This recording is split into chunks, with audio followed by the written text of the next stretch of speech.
Po pala si Lilian. So ngayon po pala tayo po ay pupunta sa church para po mag-practice ng tambourine. Kasi po ako po ay tambourine dancer. Kakasat ko lang po dati. At tambourine dancer. So yun nga po pala yun. So ngayon po mag-get ready with me lang po. Wala naman po akong skincare since bata pa po ako. I'm not a teenager pa. So ngayon mag-ano na tayo. Suklay, mag-iipit tayo guys. Yan, eh, pwede tumataba na ako kasi I was really payat kid. And parang nag-notice ako. Ito talaga yung buhok ko, yan. Hindi siya straight. It's kulot. Makambong siya. Yan, tapos itatali na natin. Hindi ko talaga makapapakita sa inyo yung mismong pagpa-practice namin kasi hindi pwede mag-video doon. Ang babait nila guys. Alam nyo ba, libre lang yung practice doon. And napaka-tsaga nila. So thank you talaga Ate Grace and Ate Jade and the other people who help us to, mag-practice doon. Thank you talaga.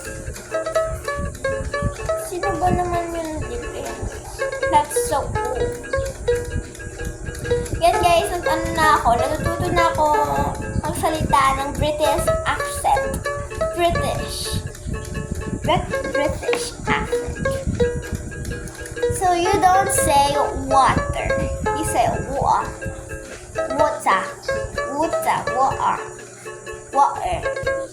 And then you don't say there. You say there.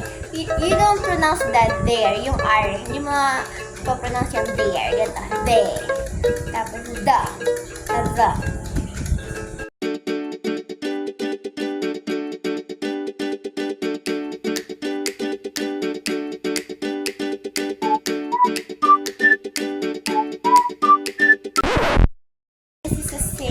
Video.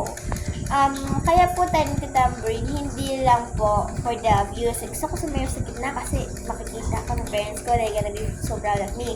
Hindi po ganyan. You have to dance for God talaga. Para kay God tayo sumasayaw, kaya tayo nagtatambourine. So yeah, yun lang yung singit video. Papunta na po kami sa church na aking pinagtatamburnan. Hindi naman siya ganyan kalayo, sakto lang. Pero kailangan pa rin mag-tricycle of course. Yan po, kabababayan po namin tricycle. So yan po, hindi ko na po mabibigyan yung pagtatamburn namin. Yan po, tapos na po kami mag-tambourine. Pauwi na po kami ng aking ganda na nakapalit lang. Yan.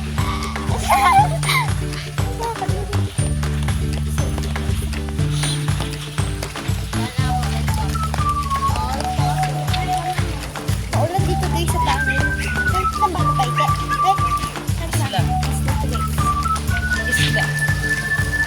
At yan po, bumisita rin po kami sa mag-anak namin. Tinignan po namin yung ilog.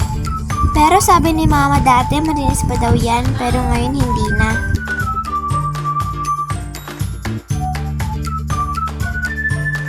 Ilog ano? Kakabalik na namin ako and ito po ang aking meriendas. So, minsan lang po kumain ng chichirya guys. Ngayon na lang ulit.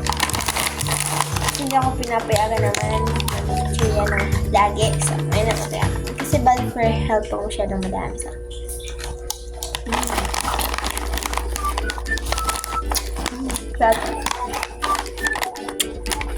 Kakatapos ko na tambourine.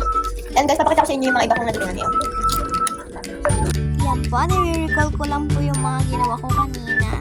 And yan po, pinas-forward ko na po para po masyadong matagal.